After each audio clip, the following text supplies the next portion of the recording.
Yo voy a dar la clase hasta donde llegue porque no tengo problemas, pero mi voz va a ir decayendo. Ya me pasó el lunes que tuve que dar otra clase. Quiere decir que voy a tratar de dar lo más que pueda. Si llego, y si no, va a venir Silvana, que le dice que también mirara algo de la teórica por cualquier cosa.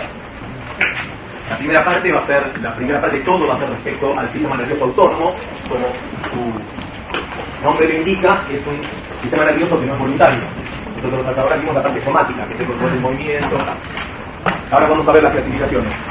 La última parte es una parte bastante importante porque es toda la parte de funciones hipotalámicas, de las cuales algunas de las funciones hipotalámicas se van a ver en la clase siguiente, que es el sueño. Y ahí principalmente nosotros abordamos la parte de control de la temperatura, ya que es para el mantenimiento de la homeostasis, que es bastante complicada y se explican varios mecanismos. Si no llego, bueno, Silvana explicará el control de la temperatura, si no llego con la voz. Bueno, la clasificación del sistema nervioso, ¿sí?, se divide en sistema nervioso central y sistema nervioso periférico. El sistema nervioso central involucra al cerebro o al encéfalo, ¿sí?, y a la médula espinal. Mientras que el sistema nervioso periférico involucra lo que es el sistema nervioso somático, que es el voluntario, que es el que vieron, ¿sí?, en clases anteriores, la anterior y la anterior. Bueno, la anterior vieron algo de voluntario, pero era más a nivel central, porque eran los ganglios de la base. El sistema nervioso autónomo, que es el involuntario, o sea, involuntarios entre paréntesis, o sea, existen, vamos a ver, en mecanismos autonómicos que haya cierta posibilidad de control. Vamos a ver un ejemplo bastante complicado, pero que es muy interesante, que es el control de la micción. Y entonces se divide, primariamente se lo había dividido en simpático y parasimpático. Y luego apareció lo que se llama el sistema nervioso entérico, que lo ven un poco más en detalle en digestivo, ¿sí?, porque es el sistema nervioso que modula todos los movimientos peristálticos, o sea, desde el esófago hasta el recto, toda esa inervación, los movimientos peristálticos del intestino, de los movimientos, o sea, de los movimientos mismos del esófago y del estómago, todo está modulado por el sistema nervioso entérico. Entonces tenemos tres sistemas, de los cuales el simpático y el parasimpático pueden de alguna forma modular al entérico. Vamos a verlo brevemente, pero últimamente ha adquirido bastante importancia el entérico, porque así como pasaba, yo les había contado que en un principio se pensaba que la guía no servía para nada, y hoy se sabe que si uno hace cultivos de neuronas, o sea, si uno quiere estudiar neuronas y pone en un cultivo, en la placa de cultivo, nada más que neuronas, las propiedades eléctricas, bioquímicas de esas neuronas son totalmente diferentes si hago co-cultivo con glía. La glía aporta, como ustedes vieron, sirve para quitar, ¿sí?, para secuestrar, por ejemplo, neurotransmisores, demás, o sea, que ayuda a frenar la transmisión sináptica, ayuda a sintetizar varios. Por desgracia no podemos ver muy en detalle la glía, supongo que por ahí en esto la habrán visto más en detalle, pero tiene una función primordial. El sistema nervioso entérico, hoy en día se sabe que modula al cerebro. No el sistema nervioso entérico en sí, sino la flora intestinal produce neurotransmisores que tienen influencia sobre el cerebro. Han aparecido, no les voy a mostrar eso, no están los libros, es algo relativamente nuevo, pero es muy importante, se está estudiando porque una de las moléculas que producen las bacterias es serotonina, y se le dice que el 40% de la serotonina que está en nuestro sistema nervioso central o en nuestro flujo sanguíneo proviene del sistema nervioso entérico. Eso significa que la serotonina es uno de los problemas, no sé si saben, que están involucrados en la depresión, ¿sí?, porque bajan los niveles de serotonina. Y el problema no es ese, sino que autoadministrarse o tomar antibióticos, lo que está haciendo es matar la flora intestinal, está alterando la función entérica, y se ha visto casos que cuando una persona toma de forma relativamente crónica antibióticos aumenta la probabilidad de depresión. Entonces se está empezando a considerar, sabes, que en cuanto más se sabe, más complejos se vuelven los sistemas, más interesantes y más se puede hacer sobre cosas que no se sabían. La organización del sistema nervioso tiene componentes centrales, el hipotálamo, el tronco encefálico y la médula espinal, y tiene componentes periféricos, que son los nervios y los ganglios simpáticos, y los nervios y los ganglios parasimpáticos. O sea, acá aparece algo que no había aparecido antes en el otro sistema, que tenemos una palabra que son los ganglios. ¿Qué son los ganglios? Deben saberlo. A ver uno, siempre. Uno que levante la mano y diga que es un ganglio. ¿Cómo? O sea, son neuronas que están agrupadas y arriban, ¿sí?, aferencias que son las dendritas, las eferencias son los axones, y cuando se agrupan en el sistema nervioso, o sea, en el somático, no existen esos ganglios, ¿sí?, en el motor, porque las motoneuronas están en la médula. Sí existen en el somatosensorial, que son los ganglios de la raíz dorsal, ¿sí?, el otro donde digamos.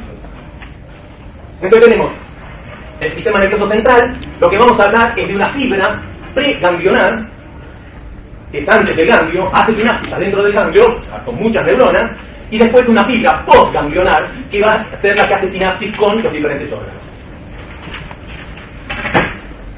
Esta es la primera visión anatómica de lo que es el sistema nervioso autónomo. Acá teníamos el sistema somático, motor, que es o sea, está la neurona en el sistema nervioso central y directamente inerva en el músculo esquelético por la placa neuromuscular, ¿sí?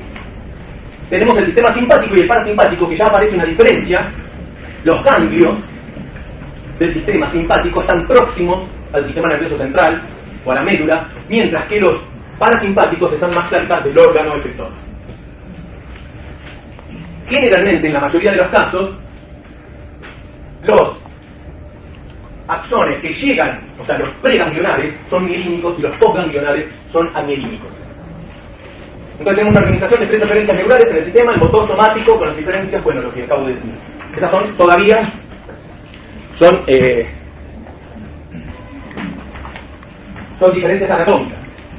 Esto lo único que trato de mostrar, lo que quiero mostrar acá, es para que sepan, no lo llegamos a ver en detalle, pero quiero que lo sepan, es que nosotros a partir del hipotálamo, del tronco encefálico y de la médula, es lo que estaría modulando el sistema nervioso autónomo, que es el parasimpático y el simpático, que es lo que vamos a ver hoy.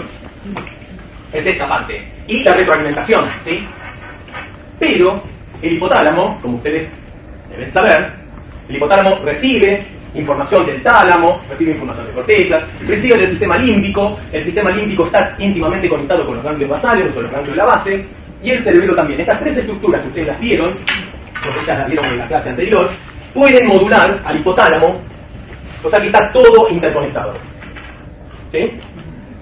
Si bien los ganglios basales, el sistema límbico y el cerebelo pueden actuar también de manera involuntaria, ¿sí?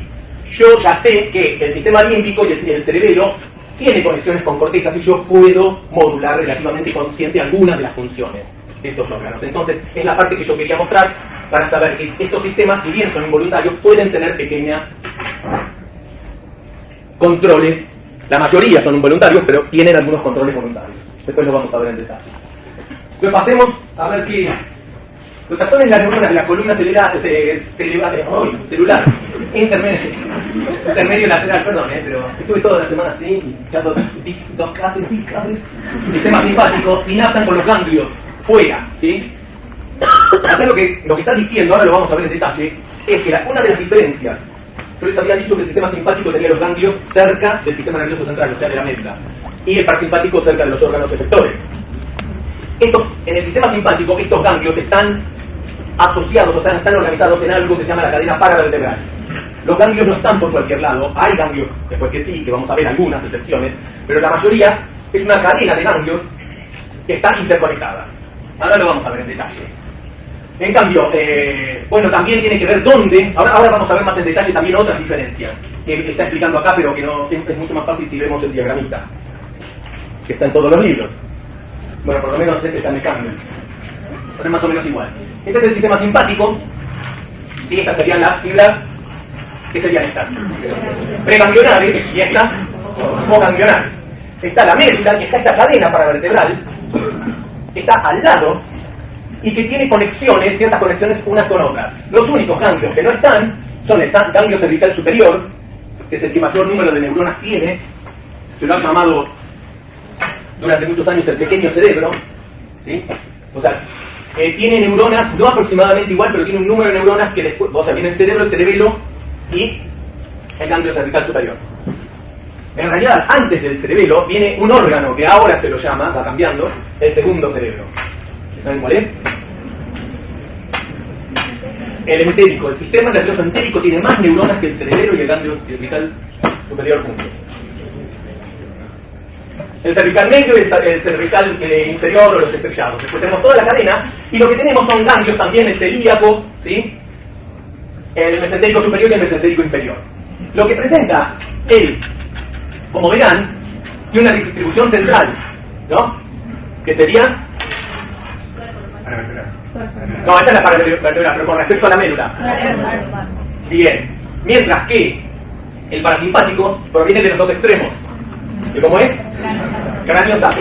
Esa ya es una diferencia. O sea, no hay superposición a nivel de la médula de dónde parten las referencias o se reciben con respecto al sistema nervioso autónomo. El sistema nervioso autónomo tiene algunas excepciones, que las vamos a ver, que tienen que ver con las arterias de los músculos estriados, y tiene que ver principalmente con ciertas inervaciones a nivel de la piel, como las glándulas sudoríparas, los músculos pilorectores y las arteriolas. Todas esas son involuntarias, vamos a ver, que tienen que ver cuando tenemos frío, cuando tenemos calor, que sudamos, o sea, no elegimos sudar o no sudar, ¿sí? Si vamos a un lugar, a un ambiente más cálido, vamos a empezar a sudar espontáneamente, por más que no querramos. Si hace frío, vamos a tener piloerección, por más que no querramos, la piel de gallardo, ¿sí? Y las arteriolas, que nos podemos ruborizar, gallardo es el técnico de arriba, como es piel de gallina, de futbolero. Las arteriolas que también, ante diferentes situaciones, nos podemos palidecer o ruborizar por el tipo de vasodilatación o vasoconstricción periférica. Inervan todos los órganos, desde los ojos, las glándulas salivales, y la función está modulada por ambos, o sea, todos los órganos tienen una inervación simpática y una inervación parasimpática. La diferencia, yo, a pesar de que después hay diapositivas y todo, prefiero ir adelantando porque está con el tema, es que la inervación simpática es una inervación que, primero, por las características de la cadena paravertebral, que ahora la vamos a ver y que está interconectada, cuando se estimula el sistema simpático, se estimula todo, ¿sí? O sea, cuando hay una estimulación simpática, todos los órganos reciben inervación simpática, en ese momento, ¿sí? Reciben una estimulación. Vamos a ver ahora después qué tipo de estimulación. Mientras que el sistema parasimpático es más tipo órgano a órgano, ¿sí? O sea que, por ahí, yo recibo estrés, ¿sí? Se me activa el sistema simpático. Entonces, ¿qué pasa? Aumento la frecuencia cardíaca, aumento la tasa respiratoria, contraigo las pupilas, ¿sí? Sudoración, lo que sea. Para volver a la normalidad una vez que pasó el efecto del sistema simpático, no significa que todos vuelven a la normalidad en el mismo tiempo. Y eso antes se creía que tenía que ver con la funcionalidad de cada órgano. Bueno, el corazón tiene cierta tasa de regulación, la respiración es diferente, tiene otros diferentes ritmos, las glándulas sudoríparas es diferente. No, el problema es que cada órgano, la inervación parasimpática, que es la que haría, que contrarrestaría ese efecto, actúa diferente en diferentes órganos. ¿Sí? Entonces, una diferencia fisiológica es que cuando se activa, esto sería, digamos, parecido a un potencial de acción, es todo o nada. O sea, lo que quiere decir que es que va a llegar al máximo, ¿sí? O sea, no todas las situaciones de estrés ni todas las situaciones que activan al simpático son iguales, pero si el simpático se activa como si fuese todo. A todos los órganos les llega relativamente la misma estimulación. Mientras que el simpático es más un volver al estado de homeostasis, órgano a órgano. Depende del parasimpático, perdón. Órgano a órgano, ¿sí? Esta es la cadena paravertebral y nada más. A ver, estos son los nervios finales, y esta es la cadena paravertebral, y cómo de un área se conecta con la otra y puede inervar, o sea, puede ser una neurona preganglionar y la postganglionar, puede inervar directamente, como habíamos visto, una de las que yo ahí me olvidé de mostrar, que directamente partían, que eran las glándulas sudoríparas, los músculos pilorectores, las arteriolas periféricas, y la otra es la glándula, la suprarrenal, que eso tiene una importancia, ahora después lo vamos a ver, es muy importante la inervación con la función simpática de la suprarrenal. Pero, como ven, están todas interconectadas. Eso es lo que ayuda a que cuando llega un estímulo por algún lado, por alguna razón, esa cadena se active relativamente toda en conjunto, cosa que no ocurre en el sistema parasimpático. Bueno, efectos fisiológicos del sistema nervioso. La mayoría de las estructuras del organismo reciben una inervación dual, ¿sí? O sea, van a recibir una simpática y parasimpática. La mayoría de los órganos. ¿Por qué dije la mayoría de los órganos? ¿Cómo? Esos tres que mostré, que eran excepciones del sistema simpático, no vieron que no había ninguna inervación parasimpática, ¿sí? Esas tres, los músculos, los pilorectores, las glándulas sudoríparas, ¿qué más? ¿Cuál era la otra? Las suprarrenales y las arteriolas periféricas, principalmente las periféricas, no tienen inervación parasimpática. ¿Y cómo vuelven a la normalidad? Cuando se produce la... Exactamente. Pero vamos a ver, o sea, está bien la pregunta. Él pregunta, ¿y entonces cómo hace para volver a su nivel basal?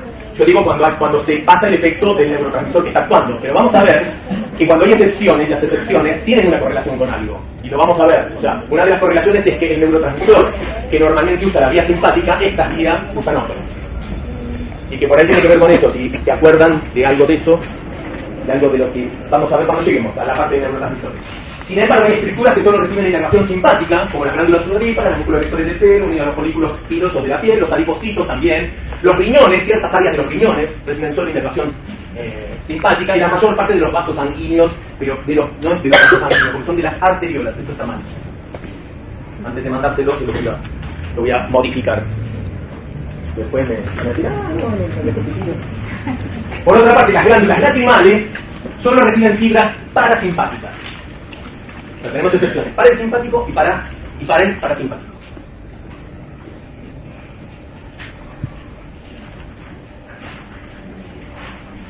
En el resto del cuerpo los dos sistemas tienen generalmente efectos opuestos, o sea, tienen efectos opuestos sobre un órgano dado, causando excitación o inhibición uno del otro.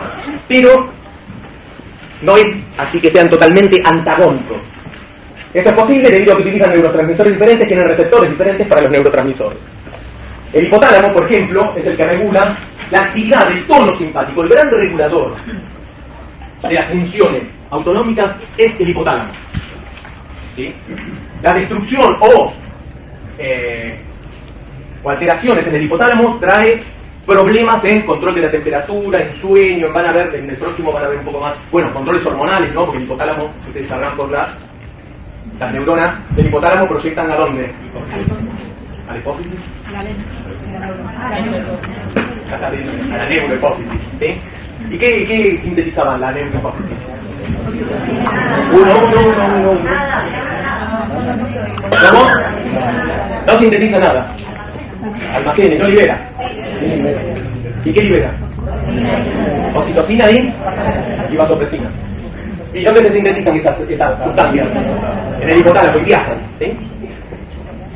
El hipotálamo regula el equilibrio de la actividad tono simpático frente al parasimpático. O sea, hay un tono, acá cuando decimos cuál es la función basal, ¿sí? ¿Se acuerdan que, por ejemplo, el B de membrana estaba en forma basal, estaba más cercano al E de que, yo vuelvo todo el tiempo a la primera, al E de que, del potasio que del sodio, o sea, porque había corrientes de fuga. Eso no significa que no hay también corrientes de sodio, porque si no, no se podría mantener, ¿sí? Si no, llegaría totalmente al NER, si no llega. O sea, pero son más fuertes las del potasio. Esto es igual, hay un pequeño tono, que ese tono basal es siempre más simpático que parasimpático. Este equilibrio puede variar continuamente en función de las demandas impuestas por el medio interno y externo. ¿Qué puede ser una variable interna, por ejemplo? ¿Qué se les ocurre? Una infección, otra. ¿Cómo? Claro, pero el cambio de la presión arterial está bien, es interno. Bueno, pero por ahí se debe a una causa externa. ¿Está bien? También. Tumores, fiebre, o sea, cualquier cosa que pueda alterar la fiebre, una infección también, perdón, sería también algo externo. ¿Y algo externo? Pero externo no, ¿Cómo? La presión atmosférica. Bueno, sí. Si yo viajo a una zona, si yo me voy a la cuna, claramente mi fisiología cambia y es algo externo. Algo más simple. Estrés, una situación de estrés. Abro la puerta ahora que hay un león allá afuera. Me cambia algo externo, me produce un cambio interno. Temperatura, ahora prenden la calefacción o la apagan o ponen el aire acondicionado y nos cambia. Tenemos que cambiar la termorregulación. La luz. La luz. A ver. Porque la similaridad o bienestar para dar mejor. Es algo muy puntual. Ganando el control de la temperatura. Sí, está bien. ¿Entiendes? ¿Cómo? Sueño es la clase que viene. La hormona del sueño es la melatonina.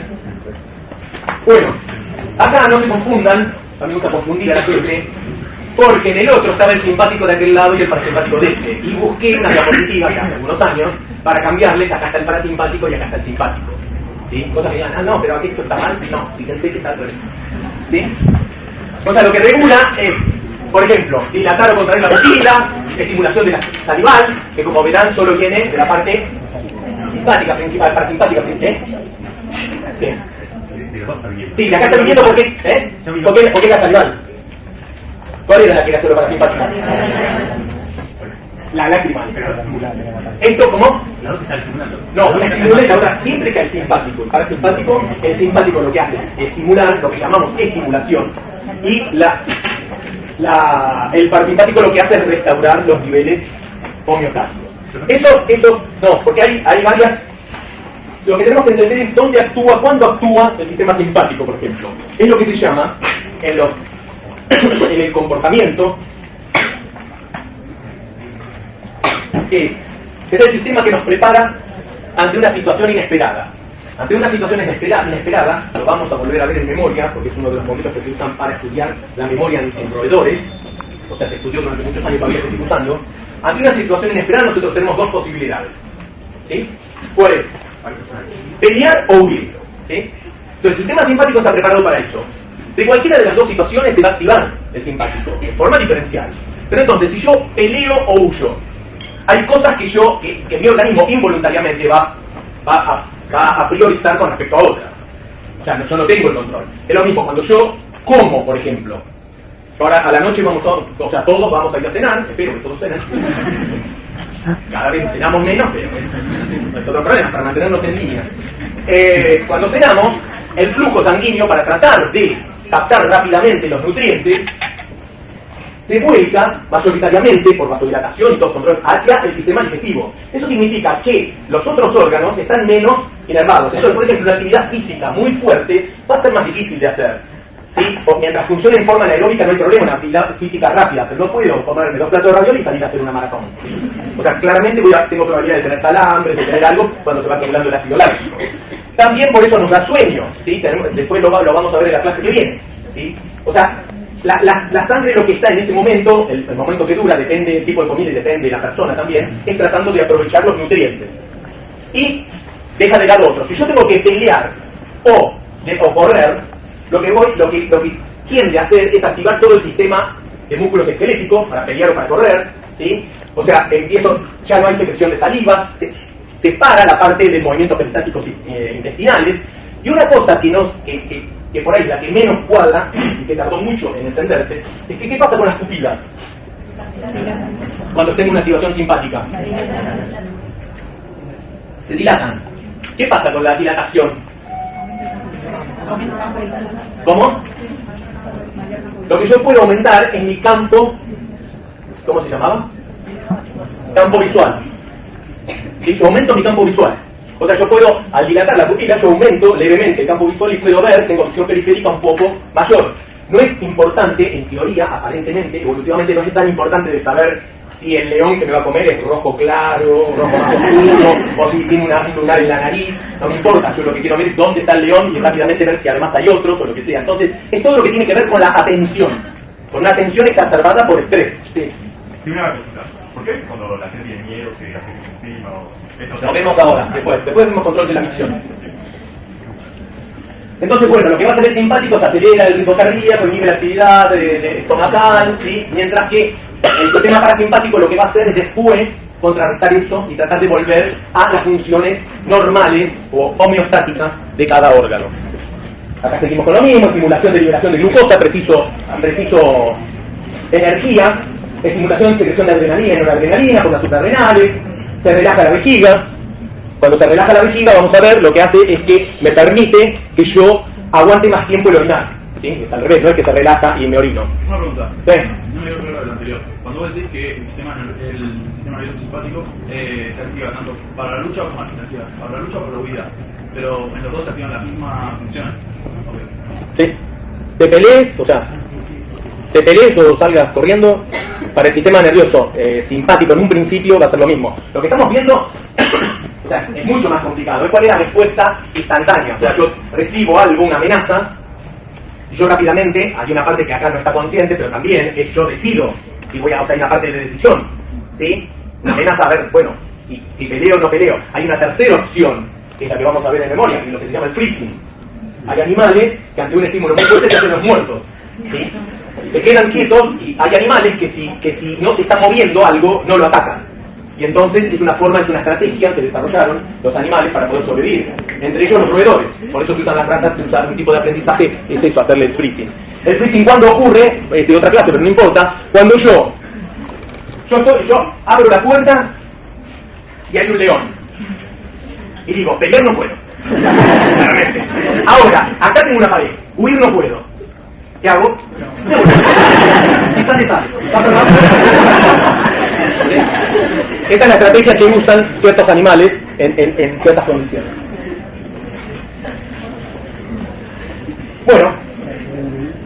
El sistema simpático y parasimpático, ahí hay un error, se distinguen por los siguientes criterios, o sea, tienen diferentes criterios en los cuales, en realidad 4 son los principales. Porque la organización segmental de las neuronas preganglionarias de la médula, ¿se acuerdan? Una parasimpática es, y la otra, ¿sí? Localización periférica de sus ganglios, cadena paravertebral o cerca de los órganos. Tipo y localización de los órganos que inerva, hay una distribución de cómo los inerva, eso es un poquito más. Efecto que producen los órganos blancos, uno estimula y el otro vuelve, no es que relaja, ¿sí? Se puede decir que estimula e inhibe, pero en realidad lo que está haciendo, o sea, el parasimpático lo que está haciendo es acortar el tiempo para volver a una función normal de ese órgano. El neurotransmisor que emplean las neuronas postganglionares, no dice más, sí, bueno, usan diferentes neurotransmisores, pero no las fibras preganglionares, solo las postganglionares. Ahora lo vamos a ver. Esas son las 5 principales diferencias, o 4 más que eso. Vemos rápidamente, nada más para pasar bien al sistema nervioso simpático parasimpático en más detalle, el entérico, que está localizado en plexos submucoso y mientérico, ¿sí? Están regulados por el nervio vago principalmente, en el intestino, por ejemplo, y tienen las diferentes capas, la de la mucosa, ¿sí? Las capas que tienen inervación los músculos, las diferentes capas y inervaciones de neuronas, y esto es exactamente lo mismo, pero esto es lo que hoy se sabe más en detalle de cómo cada uno de las microvellosidades tiene diferentes, así como tiene canales y receptores como para poder captar, para poder aprovechar los nutrientes, también tiene toda una intrincada red que es neuronal en diferentes estratos, con diferentes neurotransmisores, acetilcolina, ATP, óxido nítrico, el BIP, ¿sí? el péptido inhibidor de la el péptido intestinal vasoactivo, ¿sí? La colecistoquinina, la encefalina, o sea, hay toda una modulación que viene que puede estar modulada, como se ve en este caso, por las aferentes simpáticas y parasimpáticas. Pero que este sistema entérico es mucho más complejo de lo que se creía. No se preocupen que solo está en las versiones más nuevas. No importa tanto acá, porque en realidad lo tendrían que ver con mucho más detalle en lo que sería la parte nerviosa, la inervación en el sistema digestivo.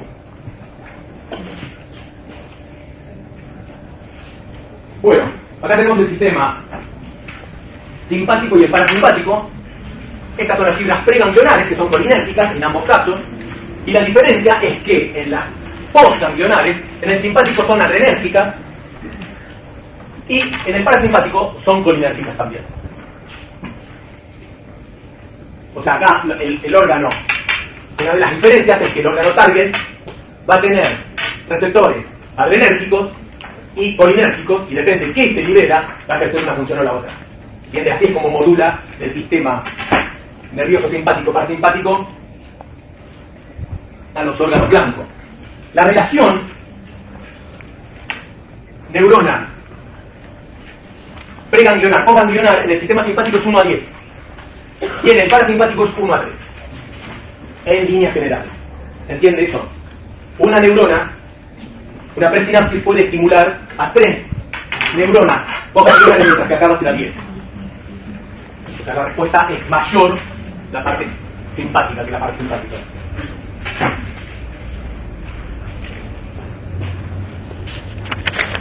Los diferentes acetilcolina, donde puede actuar, acetilcolina en los receptores nicotínicos o receptores muscarínicos, en los adrenérgicos, alfa o beta adrenérgicos, ¿sí? Los 1, los 3 son... ¿Qué son? Los 1, 3, los impares eran... Los impares eran... Los impares eran... ¿De 1 qué es? ¿Excitatorio o inhibitorio? Excitatorio. Todos los impares generalmente son excitatorios. Y acuérdense de 1 y de 2 y ya de ahí sacan, cuando vieron los cambios de la base y todo, que tanto tiempo de 1 de 2, ahí sacan cuál es inhibitorio y cuál es excitatorio. Y después tenemos acetilcolina más el BIP, que la diferencia que ¿qué es? El BIP que es un neurotransmisor, pero ¿qué diferencia tiene con la acetilcolina? ¿Cuál es la diferencia? ¿Sabes? Es un péptido. ¿Sí? Con el péptido Y. Entonces vamos a ver una de las características, es que vamos a ver cómo funcionan, que no lo vieron antes, cuál es la diferencia cinética entre un neurotransmisor y un péptido, ¿no? Bueno.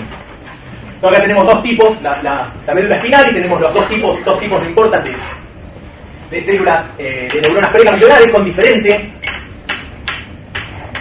velocidad, 2.4 metros por segundo y 0.4 metros por segundo, los cuales esto libera, por ejemplo, acetilcolina, que puede actuar sobre receptores nicotínicos o muscarínicos, ¿sí?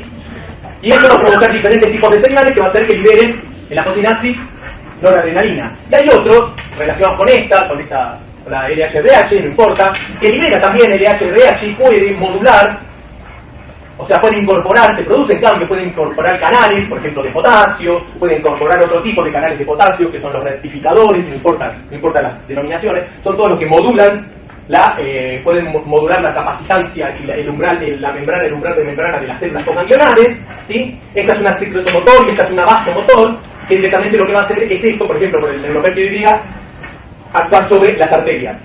O sea que esta inervación es un detalle, ahora vamos a ver un poquito más, pero yo lo que quiero mostrarles son dos neuronas, las cuales, una lo que tiene que ver va a actuar directamente sobre una glándula y la otra va a actuar sobre un vaso, ¿sí?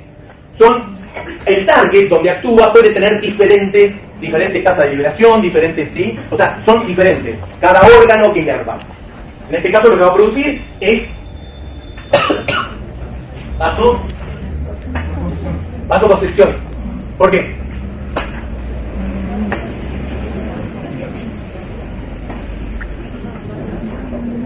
¿Por qué vasoconstricción? Puede ser para redistribuir la sangre. ¿Cómo? Para redistribuir la sangre. Sí, pero si yo hago vasoconstricción total, no estoy redistribuyendo nada, estoy aumentando la presión arterial. No, vasoconstricción. ¿Y qué pasaría con los vasos de los órganos internos? ¿Qué pasaría? Ustedes todavía no tuvieron cardio, pues les voy a tratar de explicar qué es lo que pasa con esta, la adrenalina y la acetilcolina a nivel del ritmo cardíaco. O sea, la vasodilatación o vasoconstricción va a depender del órgano, target, ¿sí? En algunos lados voy a tener vasoconstricción y en otros lados voy a tener vasodilatación, ¿sí?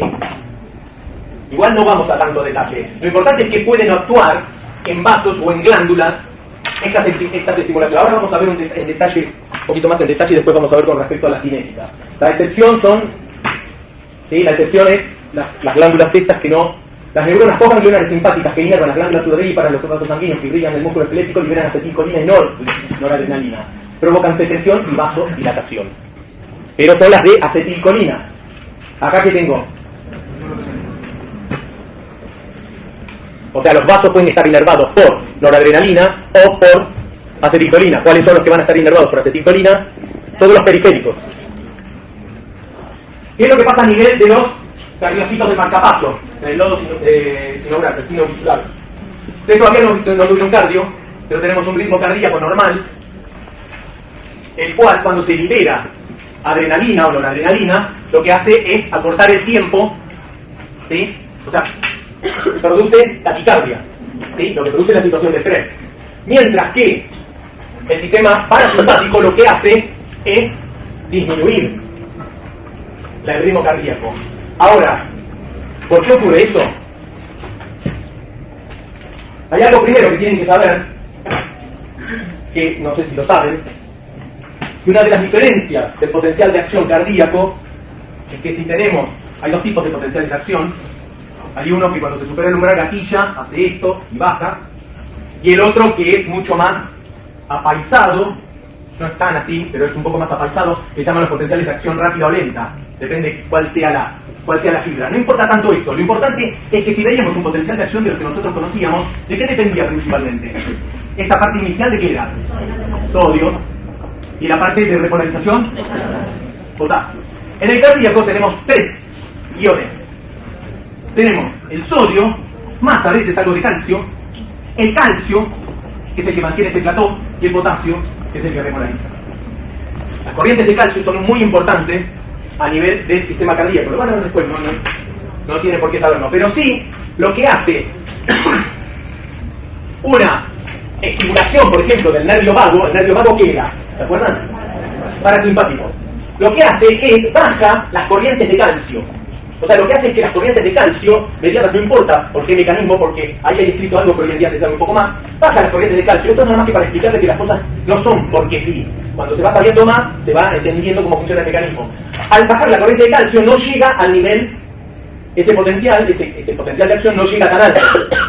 No llega tan alto, lo baja, pero la corriente de calcio me la cambió. Supongamos acá o acá, que es la que me la mantiene. Pero la de potasio no se vio alterada. Entonces, si bajó esto que ayuda, el calcio que ayuda a llegar al máximo del potencial de acción, la repolarización no me va a cambiar. Entonces, con respecto al punto máximo, la repolarización va a llegar al mismo lugar. Al llegar al mismo lugar, significa que la hiperpolarización es mucho más negativa a nivel del B de membrana. Si llega a ese nivel de B de membrana mucho más negativo, significa que su periodo refractario va a ser mayor, porque para volver al umbral le va a llevar más tiempo. O sea, no importa lo que cambie, si yo cambio algo que lo que hace es que me baje el estímulo máximo, o sea, la capacidad máxima de ese potencial de acción, y o sea, que sea concomitante con la repolarización, voy a hacer que la corriente total me baje. Al bajarme la corriente total, el periodo refractario se me alarga. Y eso significa que entre un pulso y el otro voy a tener más tiempo. ¿Me entendió? ¿Sí? Ahora, lo que sucede con la estimulación de la parte simpática es que me aumenta la conductancia del calcio. Entonces es más alto todavía que el máximo que logramos. ¿Se acuerdan que un potencial de acción es a todo o nada, pero que se podía lograr, no lo mismo con el Axovax, que es un poquito más alto, un poquito más bajo? Acá logro que supere un poco. ¿Sí? Puede llegar hasta el nivel del NERS del sodio, porque en realidad lo que tengo es una suma de lo que sería el sodio más el calcio. O sea que ya no tengo que considerar que el sodio es el que me llega a su NERS. El sodio solo per se no llegaría a su NERS. Lo que pasa es que el calcio lo ayuda, ¿sí? Porque está depolarizando. Y además es un cation bivalente. ¿Qué es lo que pasa con esto? La bajada, la corriente de potasio, se adelanta. Y va a ser un poquito más baja. Acá en realidad no está dibujada, pero sería un poquito más alta. Eso significa que cuando repolariza, cuando llegó al punto mínimo del B de membrana, es mucho más alto que el normal. Eso significa que está más cerca del umbral. Eso significa que necesito menos estimulación para poder generar un nuevo potencial de acción. ¿Se entendió eso? Porque les va a servir cuando vean en cardio esto lo van a volver a ver con un poco de leche, pero no lo van a ver por ahí tanto a nivel de las corrientes de calcio, pero esto les va a ayudar. Y además es importante saber por qué sucede, ya que se sabe. Entonces, las vías autonómicas, tenemos la parasimpática, acetilcolina, y la segunda es acetilcolina. Tenemos las vías, el simpático, que tenemos, ¿por qué se colocan dos? Porque tenemos una que depende de qué, de noradrenalina, pero la otra que de qué dependía, de acetilcolina, ¿sí? Y el sistema simpático adrenal, que es el directo, que lo que hace es estimular directamente a la glándula suprarrenal, ¿sí? Por medio de receptores nicotínicos, y libera adrenalina. Esto yo lo pongo más allá de lo que puede decir ahí. El caso más evidente, a veces en nosotros es más evidente o no, pero para hacerlo más figurativo es: yo voy caminando, paseando a mi perro, y de golpe veo un gato. Y el gato, ¿qué hace? Se infla. Y se queda todo así, asustado, se puede quedar quieto, trata de huir. Pero si uno lo ve al gato, el gato se va, pero sigue con los pelos. O sea, es al revés, si uno tiene gato, porque lo puede observar por más tiempo, el estímulo se fue y sin embargo sigue todavía, ¿sí?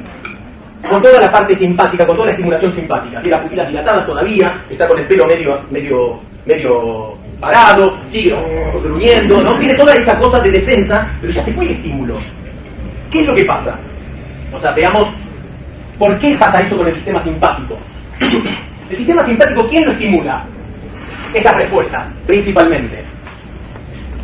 En el órgano blanco. ¿Quién es el que gatilla el estímulo en el órgano blanco? La noradrenalina. La noradrenalina ahí está actuando a nivel como si fuese un neurotransmisor. ¿Qué pasaba con el neurotransmisor cuando se deja de liberar? O sea, ¿cómo se termina la conexión sináptica? Recaptación, degradación, depende, ¿sí? Depende de cuál sea el sistema. Por ejemplo, para la acetilcolina es degradación, porque en todos los lugares donde se libera acetilcolina hay grandes cantidades de acetilcolinesterasa, ¿sí? El 50 se cree, depende de las áreas, hasta más del 50% de la acetilcolina que se libera no logra hacer efecto en la posinapsis porque lo degrada la acetilcolinesterasa que está en la presinapsis. ¿Vieron el ejemplo ese con la atropina? Ahora tenemos, eso se recapta rápidamente, pero la función simpática sigue. ¿Y por qué seguirá? acá hay algo. ¿Por qué esta adrenalina, como que funciona? Como una hormona. ¿Cuáles eran las diferencias entre un neurotransmisor y una hormona? A ver uno, a ver uno me diga una y vamos saltando, a ver, sí. La hormona tiene que tomarse a largo tiempo. A largo tiempo. O sea, el clearance es mucho más lento. Otro. ¿Cómo? La hormona que está en sangre, o sea, a larga distancia.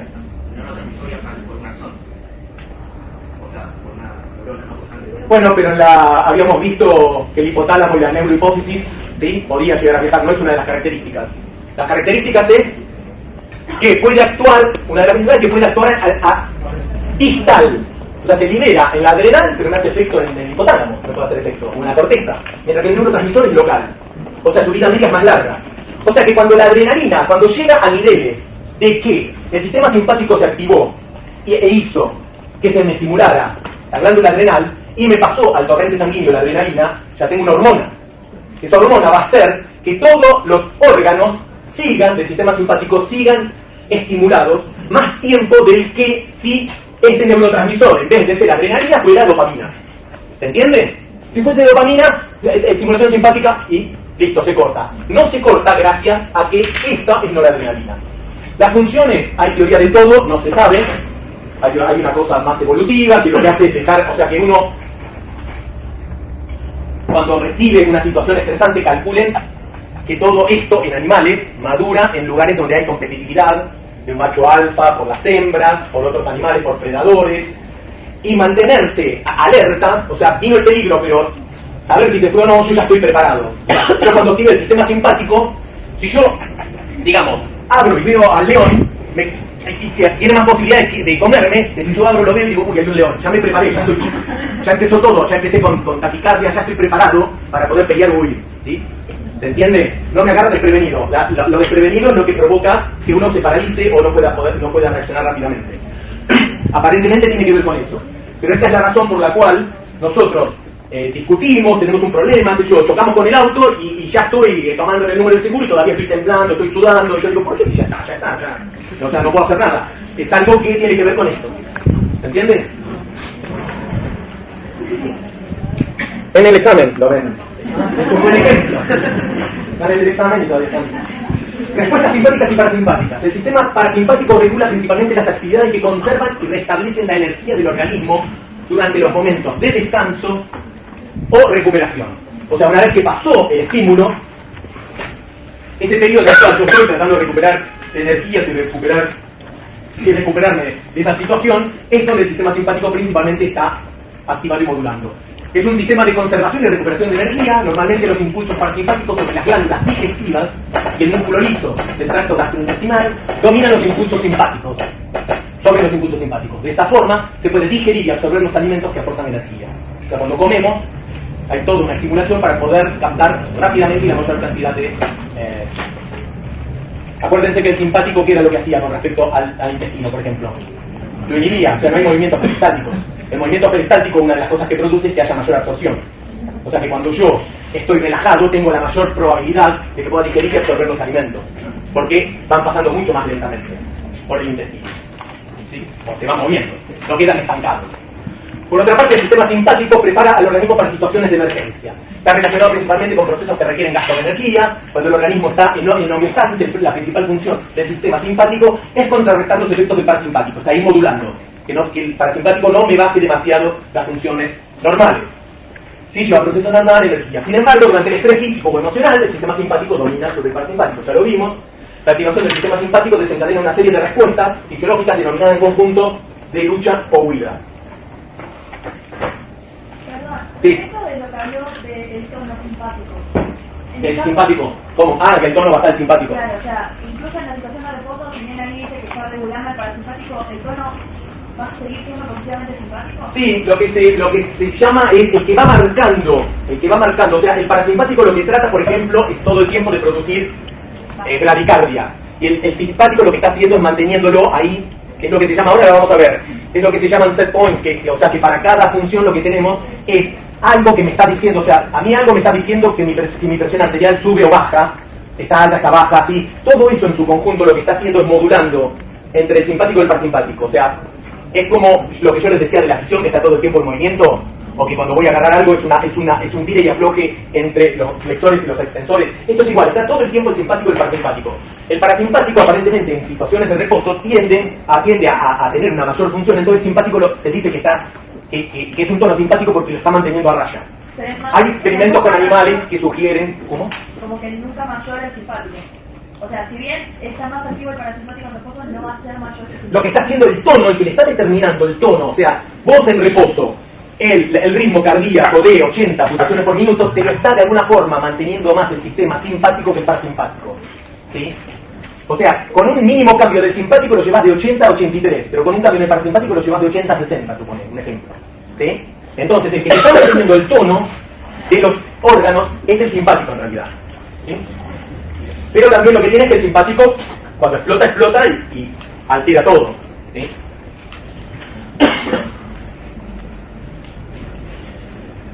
Bueno, receptores colinérgicos ya los conocen. Receptores adrenérgicos, alfa 1, alfa 2, beta 1, beta 2, ¿sí? Corazón, músculo, riñón, ¿sí? ¿Cómo actúan? Acoplados a qué proteína G, a qué tipo, ¿sí? Son, todos los adrenérgicos son, ¿qué tipo de receptores son? Bien, siempre hay que ir a la escala más grande. Cuando no, hay que, o sea, los receptores se clasifican, primero tienen que ir de lo más grande a lo más chico, siempre. Los receptores se clasifican en ionotrópicos, metabotrópicos. Segunda clasificación, por lo más grande, ¿qué pueden ser? ¿A esos cuáles son? O sea, ¿qué pueden ser esos? Ambos. Inhibitorios o excitatorios. Esa es la segunda. Después de inhibitorios o excitatorios, ahí sí ya tenemos que separar los ionotrópicos y los metabotrópicos. Porque los metabotrópicos son proteínas GI o GS. Y los ionotrópicos, ¿cómo pueden ser? Son canales, son ionotrópicos, son canales. ¿Cómo? Bien, voltaje dependientes o ligando dependientes. Muy bien. Bravo. Agonistas o antagonistas, ¿saben lo que es? ¿No? ¿Sí? Ya lo saben. Agonista parcial, antagonista parcial. Bloqueante, ¿no? Sí, ¿no sabes? Agonista parcial, antagonista parcial, es la nueva farmacología, lo que más usa. Yo tengo un marcador que no anda. Entonces. No. No me pidieron, me preguntaron.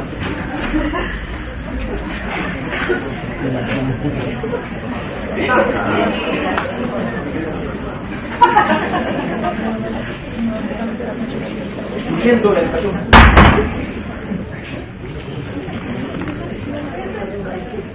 Nosotros tenemos una sustancia que cuando la agregamos lo que puede hacer es estimular o inhibir, ¿sí?, una función. Por ejemplo, esto puede ser corriente, ¿sí?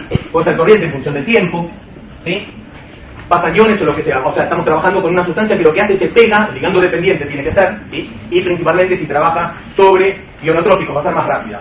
Entonces yo lo que hablo cuando hablo de agonistas o antagonistas es cuando yo lo pongo y su función me llega cercano, aproximadamente igual al 0% de su función, y esto es cuando me llega aproximadamente igual al 100% de su función. Lo que se descubrió gracias al patch clamp, al patch clamp, al clampeo de voltaje, al clampeo de corriente o al patch clamp, es a caracterizar productos, así como se caracterizaron primeramente la TTI, XLT, a todo eso que ustedes vieron como bloqueantes de canales, caracterizar con respecto a receptores. Por ejemplo, a dopaminérgicos, a serotoninérgicos. Lo que se hace es se trabaja en íntima relación el área de computación, con alguien que sepa de biología, algún electrofisiólogo y por ahí alguno de química estructural. Lo que ven es un compuesto, agarran un compuesto, por ejemplo, y dicen cuál es el ligando del receptor nicotínico, la acetilcolina. Otro ligando, ¿cuál es? La nicotina. A ver, ¿qué tienen en común? Variémosle, metámosle un metilo, le sacamos un oxidrilo, van probando, y esos productos los tienen que probar con estas metodologías, que yo les dije, la única forma de caracterizar compuestos. Y lo que se desarrollaron son lo que se llaman agonistas o antagonistas parciales. ¿Qué significa? Un antagonista parcial a un máximo de concentración. Supongamos que acá, en vez de esto, puede ser concentración del ligando. A un máximo de concentración, me llega nada más que me inhibe solo el 30%, o sea, me deja, no llega a cero. Y el otro sería al revés, un 70%. ¿Esto qué utilidad puede tener? O sea, cuando lo encontraron dijeron, está bien, está muy lindo, ¿esto para qué puede servir? Puede servir que si yo tengo depresión y lo que quiero hacer es levantar los niveles de serotonina, una de las cosas que puedo hacer es, lo que se usa normalmente, es inhibir la recaptación de serotonina, ya que la serotonina se libera normalmente, las neuronas serotoninérgicas están bien, en la mayoría de los casos. El problema es que se recapta rápidamente, entonces queda muy poco tiempo afuera y no logra ejercer el efecto. Entonces yo lo que uso, toda la fluoxetina, todos esos antidepresivos, son inhibidores de la recaptación de serotonina. Ahora, si yo inhibo la recaptación de serotonina, la serotonina me va a quedar elevada en toda estructura que haya serotonina. Y eso puede ser que me cure la depresión, pero después no puedo dormir. ¿Sí? O me cambia el control de la temperatura. O sea, tengo alteraciones por otro lado. Un ejemplo les doy. ¿Sí? ¿Sí? Me puede provocar, o sea, son los efectos adversos, colaterales, side effects, lo que quieran. Lo que tiene esto, al descubrir esto, lo que se tomó en cuenta es, no todas las estructuras tienen la misma cantidad de receptores. Y no es lo mismo si yo bloqueo en una estructura que hay 100 receptores, si yo bloqueo la mitad, que una estructura que tiene menos receptores. Si una estructura tiene menos de esos receptores, significa que su funcionalidad puede ser más modulatoria que una estructura que tiene más receptores. ¿Se entiende? ¿Sí? Si yo en los ganglios de la base, que ustedes vieron, de la sustancia negra, yo bloqueo la dopamina, se me acabó todo, que es el problema de Parkinson. ¿Sí? Pero si yo bloqueo GABA o bloqueo parte de la serotonina, que es modulatoria, me va a bajar la función, pero no me la va a inhibir totalmente. ¿Se entiende? Con estos antagonistas parciales lo que hago es eso, como conozco ahora más algo más el sistema nervioso, yo lo que hago digo, bueno, si yo le pongo un inhibidor, o sea, un bloqueante parcial, lo que voy a hacer es que tenga mucho más efecto, o sea, voy a poder inhibir la depresión, pero no voy a alterar tanto el sueño ni el control de la temperatura. ¿Se entiende? Porque yo no puedo modular, otra de las cosas que puedo hacer es la dosis que le doy. ¿Sí? Lo otro que se prueba son dosis. Son las dos estrategias. Una es dosis. A veces las dosis no funcionan totalmente. O sea, se va probando muy de a poco. Yo lo que puedo empezar es con agonistas o antagonistas parciales, en los cuales puedo ir viendo cómo funciona y ahí sí después puedo manejar la dosis. Pero esa es la utilidad de la industria farmacéutica, está siendo millonada con este tipo de compuestos, desarrollando compuestos. Y el otro, la diferencia entre un antagonista y un bloqueante, ¿la saben? ¿Alguien que la sabe? ¿La puede decir? A ver. ¿El antagonista va a hacer que no se produzca respuesta y el bloqueante no se dé una respuesta inversa? No, Al revés. El antagonista, los agonistas o las antagonistas tienen afinidad, lo que se llama, lo van a ver en fármaco. Tienen afinidad por un receptor. ¿Qué significa? Que yo tengo un receptor y tengo algo, una molécula que se pega. Cuanto más afinidad tiene, es que más tiempo va a estar pegada, pero se va a despegar. No queda ahí unida, o sea, es reversible. ¿De qué va a depender el efecto en este receptor? De dos cosas. Una, ¿cuál es? Se las acabo de decir. La afinidad. La afinidad. ¿Qué afinidad tiene? Si tiene más afinidad, me va a estimular o inhibir más. ¿Y la otra? Bien, la concentración. Si tengo más, cada vez que sale una molécula me trae otra, porque están todas ahí esperando. ¿Se entiende? Entonces va a depender de la afinidad, cuando vean las curvas de Thatcher, va a depender de la afinidad y del número de receptores. ¿Sí? Del número de la cantidad de ligando, de la concentración. ¿Sí? El bloqueante es una molécula que se pega y no se despega más. Ese receptor desapareció. Es un bloqueante. ¿Sí? Por ejemplo, bloqueantes. Los venenos de las arañas, de las serpientes, son péptidos que son bloqueantes. Entonces, ¿qué hace? Finalmente lo que hace no es, o sea, que mata porque el veneno tiene algo místico, ¿sí? No, el veneno lo que hace es que esos receptores desaparezcan de la membrana y se perdió una conexión sináptica. Si me agarra los centros, como las toxinas de la mamba verde, de la mamba negra, de las víboras más venenosas africanas, o de ciertas arañas, lo que hacen es, me bloquean y desaparece la función de ese receptor y finalmente se invagina y pasa un peroxisoma y se destruye, de las neuronas que controlan los centros respiratorios y que provocan siempre paro cardiorrespiratorio. Generalmente casi todos este tipo de venenos lo que provocan son paros cardiorrespiratorios. Una pregunta, por curiosidad, quiero que hago así. ¿Por qué la célula no genera más receptores? No le da el tiempo a generar más receptores. Porque lo que hablas es una especie de downregulation extrema. Sí, aparentemente la célula no tiene el feedback, no tiene la velocidad del feedback para poder darse cuenta que está teniendo downregulation. Entonces le desaparecen los receptores, la célula no alcanza a reflexionar que está en la falta de receptores, esa sinapsis, la vamos a ver después también en memoria, se separa, se pierde la sinapsis, si se pierde la sinapsis se va perdiendo, no hay estimulación, si no hay estimulación del sistema nervioso, la función cardíaca y respiratoria, principalmente la respiratoria, no funciona, lo van a ver en respiratoria. Los receptores adrenérgicos, los hormonales terapéuticos, agonistas, antagonistas, bloqueantes alfa 1, esto después lo leen, es la parte más fármaco, ¿no? La atropina, el práctico de atropina viene ahora hacen un práctico con atropina, ¿no? Entonces, efectos parasimpáticos, disminuye la motilidad intestinal, disminuye los procesos digestivos y secretorios, disminuye la salivación abundante y secreción bronquial. Ustedes, yo no voy ahora a seguir, pero lo que tienen que saber es por qué la atropina, que es un antagonista de los receptores muscarínicos en general, provoca estos efectos.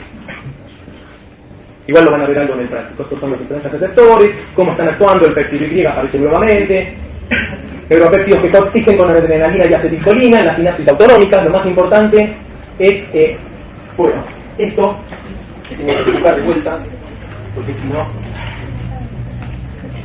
que vayan leyendo. Si lo entienden, no dibujo, y si no, lo dibujo. ¿Entienden?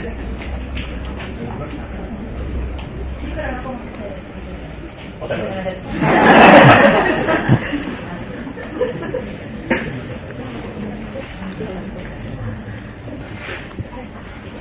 ¿Cómo es que puede distinguir el otro? Vamos a poner para simpático. Acá tenemos los órganos blancos. Puede ser el mismo, ¿sí? Claramente. Es más, vamos a hacer que sea el mismo. ¿Qué libera el parasimpático? Postganglionar. O sea, acá hay acetilcolina. O sea, que acá que tiene que haber receptores muscarínicos o nicotínicos. ¿Qué libera la simpática? O sea, que ¿qué tiene que haber acá? Alfa o beta. ¿Sí? 1, 2, no hay más. ¿Qué es lo que sucede? O sea, ¿por qué además cuando se libera acetilcolina, ¿sí? ¿Por qué cuando se activa el sistema simpático no se activa también el sistema parasimpático?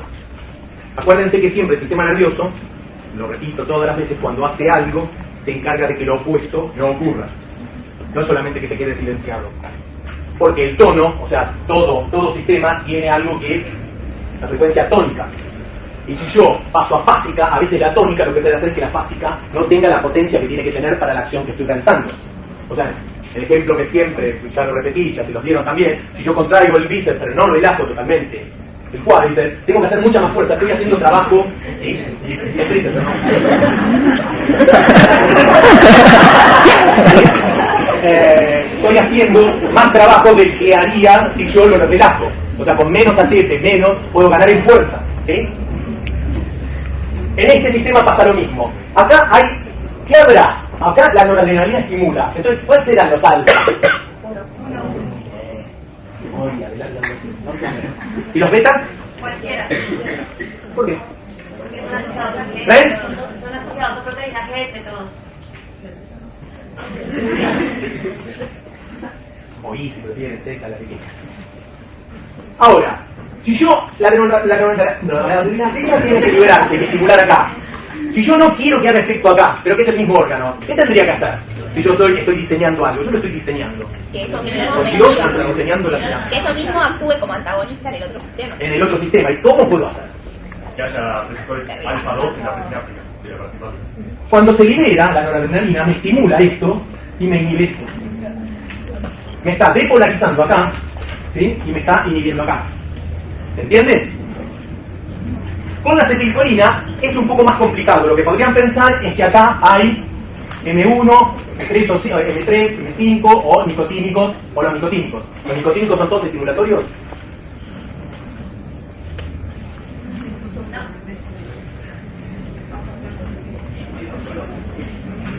Ojalá. Los nicotínicos están formados por subunidades. Alfa y beta principalmente en el sistema nervioso central, alfa, beta, gamma y delta en los músculos, en la placa neuromuscular. ¿Sí?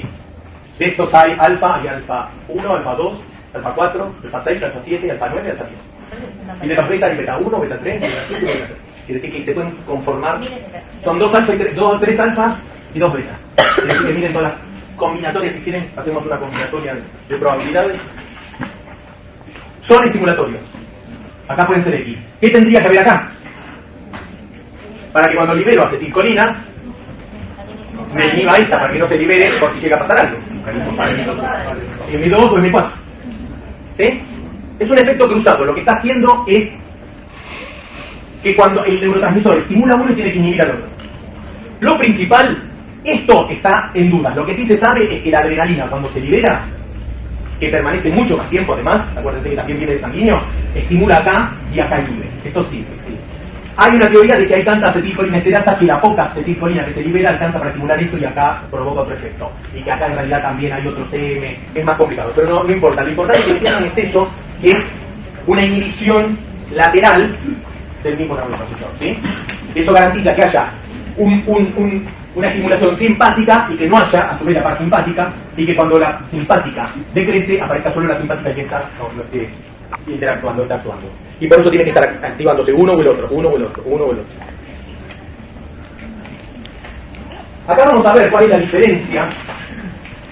Tenemos la fibra preganglionar y la postganglionar. Y tenemos receptores nicotínicos, muscarínicos, ¿sí? Y peptidérgicos, cualquiera. Puede ser el PI, puede ser cualquiera, un péptido. Esto es lo que trato de mostrar, es la diferencia que hay. Miren lo que provoca, o sea, el nicotínico que va a provocar una rápida potenciales postsinápticos excitatorios, ¿sí? El nicotínico va a provocar una lenta potenciales postsinápticos inhibitorios. Si es inhibitorio, ¿qué tipo de receptor muscarínico es este? M2 o M4. Y el péptido lo que hace es un estímulo que miren cómo es mucho más grande y provoca un potencial postsináptico excitatorio. Ahora, si miran bien los gráficos, que siempre hay que hacer, miren, eso es, primero, estos son 20 milivoltios. Lo primero que tienen que mirar son los dos ejes. Estos son 20 milivoltios. Quiere decir que por ahí estos son 10 milivoltios. Y estos son 4. Y estos son 4. O sea que estos dos son relativamente parecidos, pero este es mucho más grande. Pero hay otro factor. Miren el tiempo. Estos son 20 milisegundos, o sea, esto ocurre muy rápido. Estos son 2 segundos. O sea que esto ocurrió en 2 segundos. Y esto es 1 minuto. Esto lo que demuestra es que las respuestas nicotínicas son rápidas a nivel de los ganglios, como ocurre en el sistema nervioso central, y las peptidérgicas son sostenidas y lentas, que lo que hacen es ayudar al tono que tiene esa sinapsis. ¿Se entiende? O sea, es más, los péptidos claramente actúan algo más parecido a lo que sería una hormona, a lo que sería un neurotransmisor. Si bien es un neurotransmisor peptídico. Cuando decís el tono de la sinapsis, ¿cómo? Cuando decís el tono de la sinapsis, ¿a qué te estás refiriendo? Lo que estoy es a la conexión sináptica entre estos dos. Si yo libero de acá un péptido, esta membrana me va a permanecer, si hay péptidos liberados, depolarizada por más tiempo, quizás menos, pero me va a permanecer por más tiempo que si yo tengo un potencial postsináptico excitatorio rápido. Esto es transiente, bien rápido, el otro es más sostenido. ¿De qué sirve el sostenido? ¿Qué función puede tener? Volvemos a sinapsis, ¿cómo? Tiene más manipulación. ¿Más? Manipulación. Sí. ¿Pero qué? La regulación constitutiva. ¿Qué es eso? Regulación constitutiva, ¿qué es eso? Es dar en el tiempo. Sí, eso ya quedó claro. Es más largo en el tiempo. ¿Qué función puede tener? Que me permanezca esa membrana depolarizada, quizás en menor cantidad, porque son nada más que 4, o sea, son 4 milivoltios, pero que me permanezca por 1 minuto depolarizada. Estamos en ganglio, quiere decir que el ganglio no aprende. Hay una memoria, pero es una memoria más sináptica. Muy bien. ¿Qué hace? Me deja la membrana mucho más cercana al umbral. Con una estimulación menor puedo generar próximamente un potencial de acción. Recuerden siempre eso. En cuanto ¿se acuerdan cuando trabajaba con los potenciales electrotónicos? Que yo podía tener potenciales electrotónicos, este es el umbral, que no lo superan. O sea, yo estimulo y lo que hace es del basal, ¿sí? O del potencial de reposo, que aumenta pero no pasa. No me genera potencial de acción. Pero claramente cada vez que estimulo, cuando está acá arriba, el estímulo para generar un potencial de acción es menor, preciso, para que genere un potencial de acción, para que supere el umbral, es mucho menor que el que tengo acá abajo. Quiere decir que con una pequeña depolarización yo puedo generar un potencial de acción, cosa que acá preciso más. ¿Sí? Por ejemplo, en alguna... ¿Dónde? No. Aplicado a alguna, digamos, función fisiológica. Acá, a los ganglios. Claramente lo que está haciendo es mantener o el tono simpático o el tono parasimpático, esos péptidos que se van liberando, van modulando, la mantienen. Donde aparece acetilcolina, se libera un poco que me provoca la facilitación, me hace paz, que la espiga, me hace otra espiga. Sí, pero digo, un ejemplo con un órgano. Esto es el órgano está acá. O sea, esta neurona, si dispara más o dispara menos, va a ir al blanco. Esto se va a traducir, esa mantención, en si la noradrenalina que se está liberando, o la acetilcolina, se mantiene más tiempo o se mantiene menos tiempo. Y eso sí va a haber un feedback que me está diciendo cuánto. ¿Sí? O sea, generalmente lo primero que se libera es acetilcolina. ¿Sí? Y además la cantidad de acetilcolina que se libera siempre puede haber coliberación, porque las vesículas, una de las características de las vesículas, de las neuronas, de las fibras preganglionares, es que hay coliberación. O sea, las vesículas tienen péptidos y tienen neurotransmisor. Entonces cuando se liberan los dos. Generalmente la proporción de péptidos es menor que la proporción de neurotransmisor. Y al péptido, ¿quién va a frenar la acción del péptido?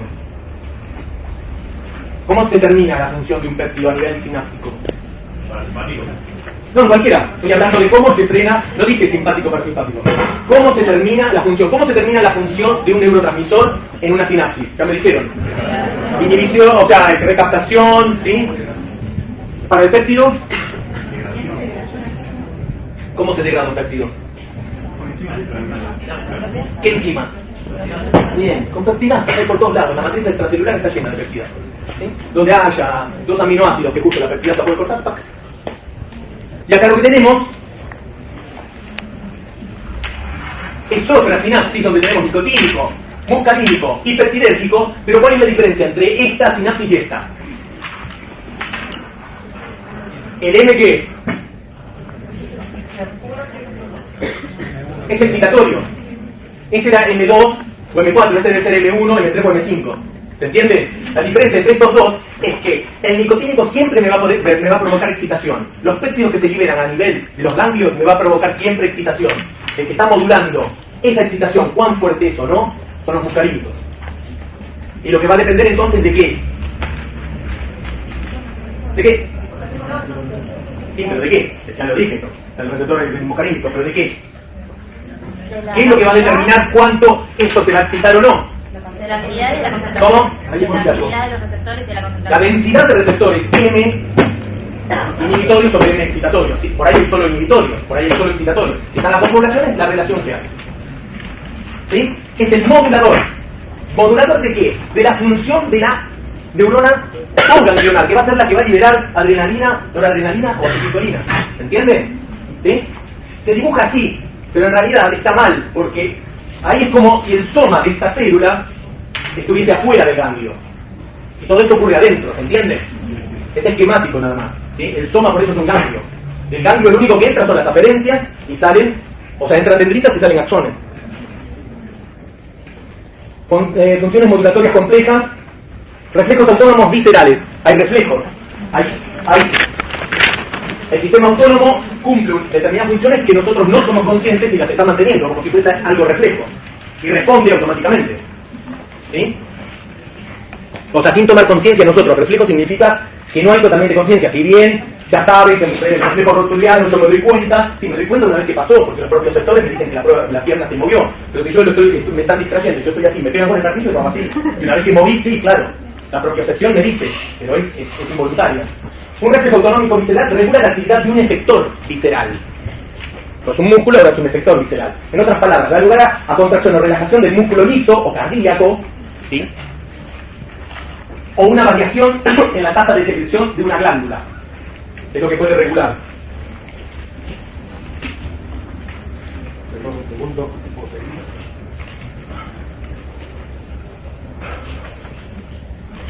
Estos reflejos desempeñan un papel fundamental en las actividades relacionadas con la homeostasis o regulación de actividad. Ya saben lo que es homeostasis. ¿Sí? Homeostasis es todo lo que hay que hacer para que nuestro organismo nada cambie. La temperatura, diferente presión sanguínea, todo lo que quiera. Todo tiende a estar en un estado, ¿cómo se llama ese estado? Estacionario, J.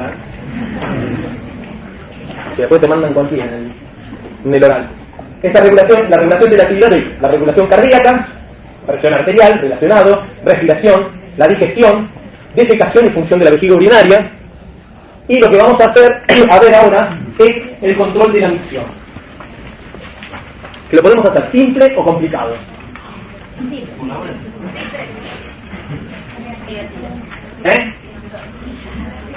La vejiga está continuamente llenándose. La tasa más o menos son de 40 y pico a 50 mililitros hora. Y cuando llega aproximadamente a 200 250 mililitros es cuando aparece las ganas de orinar. Mientras se está llenando, ustedes ahora no lo perciben, salvo que se estén orinando, salvo que estén cerca de los 200 y pico de mililitros en su vejiga, se está llenando y el sistema nervioso autónomo lo está censando. Está todo el tiempo censando cuán llena está la vejiga. Llega un momento que el sistema autónomo pasa a nivel consciente y es donde se dice, bueno, hay que buscar un baño, un árbol, algo. Hay un tiempo, ¿sí? Por suerte hay un cierto tiempo, y el reflejo realmente, lo que era algo involuntario lo transformo en algo voluntario, que yo orino cuando quiero, salvo que me haya, o sea, que llegue a un límite de la vejiga que ya no puedo controlarlo. Esto es un reflejo que madura. Por algo los bebés se hacen enzima y después aprenden a orinar, porque tiene un sistema que el control voluntario tiene una maduración. En problemas neurodegenerativos también se pierde, y por eso los ancianos también muchas veces pierden control de lo que se llama control de esfínteres y pueden perder el control de defecación o orinarse. ¿Cómo funciona esto? Esta es la vejiga. La vejiga tiene una inervación parasimpática, que es el nervio pélvico, que es somatosensorial. Esto es para que entiendan que hay veces que ustedes no entienden que el simpático parasimpático no significa que son solo motoneuronas, que son algo motor. Está la parte sensitiva, ¿sí? Porque si no, ¿cómo actúa? ¿Qué está usando? De la parte esquelética, la parte sensitiva. Entonces, esto, cuando está la vejiga vacía, está totalmente relajada y está chiquita. Entonces, esto dispara potenciales de acción, llega, ¿sí? Estímulo, llega al ganglio de la raíz dorsal, llega a la médula, y ahí se divide en tres. Esta es la parte más complicada, porque la primera, ¿qué es lo que hace? Una es estimular a una motoneurona, ¿sí? Que es el nervio pudendo, que controla, está estimulando a un esfínter externo. Entonces, lo primero que hace es cerrar el esfínter externo, lo mantiene cerrado, ¿sí? La otra, ahora después voy a esta, la otra sube, ¿sí? A la parte lumbar, que está la parte sacra, sube a la lumbar, estimula una motoneurona, que lo que hace con el sistema simpático, activa al ganglio mesentérico inferior, y este lo que hace es, por beta 2, relajar al músculo, y por alfa 1, inhibir al esfínter interior. Tenemos dos esfínteres. ¿Puedo repetirlo, por favor? ¿Todo? No, es la última vía que subió. Cuando sube me estimula acá, Perdón, pero ¿quién sube? sube esta motoneurona, esta neurona proyecta, ¿sí? Perdón, proyecta también más arriba, pero no tiene efecto, si no tiene efecto más arriba. ¿Por qué? ¿Por qué? Empecemos por el principio. Porque esta motoneurona, esta neurona, se estimula, ¿no? Esta neurona se estimula, me puede estimular a esta neurona, pero no a esta que proyecta acá arriba. ¿Qué diferencia habrá entre esta neurona y esta neurona? ¿Cómo? La de arriba sería Dios. La de arriba sería electrofisiológicamente. ¿No llega menos potencial? No. Muy bien. Tiene un umbral más alto. O sea, va a precisar mayor estimulación. La estimulación, una de las características del reflejo de emisión, es que el circuito se mantiene local mientras haya una velocidad de disparo. Y cuando esa velocidad de disparo aumenta, se transforma en algo que puede estimular a los centros superiores. Por eso ustedes ahora no se dan cuenta que se está llenando la vejiga, porque está actuando a nivel local. Cuando esté más lleno, ahora vamos a ver por qué uno se da cuenta, ahí es donde, me estoy orinando. Entonces, asciende, estimula esta, allá no llega a estimular, esta neurona lo que hace es simpática, llega al ganglio mesentérico inferior, es lo que hace es relajar a la vejiga más. ¿Por qué la va a relajar? Porque está aumentando el volumen, o sea, aparece una presión. Yo tengo relajada la vejiga, se me llena de líquido, me hace tensión. Esa tensión la detectan estas terminales libres, me estimula acá, y esto lo relaja y contra este esfínter. Ahora, otra proyección que hace es una conexión entre el simpático y esta fibra, que es el nervio pélvico. En el nervio pélvico tenemos la parte somatosensorial y la parte que sería más motora. La otra conexión acá es a una neurona que proyecta, ¿sí?, al ganglio parasimpático de la vejiga, y esta lo que hace es lo que haría es relajar a este esfínter, y contraer la vejiga. Pero ¿por qué no lo hace? O sea, yo estoy tratando de relajarla y esto lo que haría es contraérmela. Porque esta proyección del ganglio mesentérico inferior lo que hace es estimular esto y acá inhibe. ¿Se entienden? Entonces, mientras esté llenando, no importa paso a paso, mientras esté llenando, lo que va a pasar es que la información que llega de acá va a llegar hasta acá, no va a llegar allá arriba, va a llegar hasta acá, y la otra va a llegar hasta acá, le va a seguir manteniendo el esfínter. Y lo que va a hacer es, esta información no va a llegar. ¿Qué es lo que pasa cuando eso se va distendiendo, se va distendiendo? Llega un momento que ¿sí? este músculo, el detrusor, ya está tan estirado que está disparando potenciales de acción muy repetidos. ¿Qué es lo que sucede cuando aumenta la frecuencia? El estímulo acá es más grande. Entonces, llega acá y esto trata de hacer todavía relajarla más. Pero ¿qué es lo que sucede? Primero, esta vía, de alguna forma, esta le gana a esta y se abre este esfínter. Cuando se abre este esfínter, acá no está dibujado, porque es una vía que no se sabe muy bien, hay algunos que dicen que existe, otros que no, pero acá hay fibras sensoriales que lo que hace es estimular a toda esta zona. O sea, esas primeras gotas que pasan desde el esfínter interno al esfínter externo es lo que gatilla, que es lo que uno diría, tengo ganas de orinar. Empiezo a tener conciencia. ¿Qué es lo que sucede? Vayamos más arriba, porque esa vía no está del todo descrita, pero vayamos, esta empieza a disparar. Entonces, me haría el efecto en esta, seguiría relajando, pero ahora logra estimular allá arriba.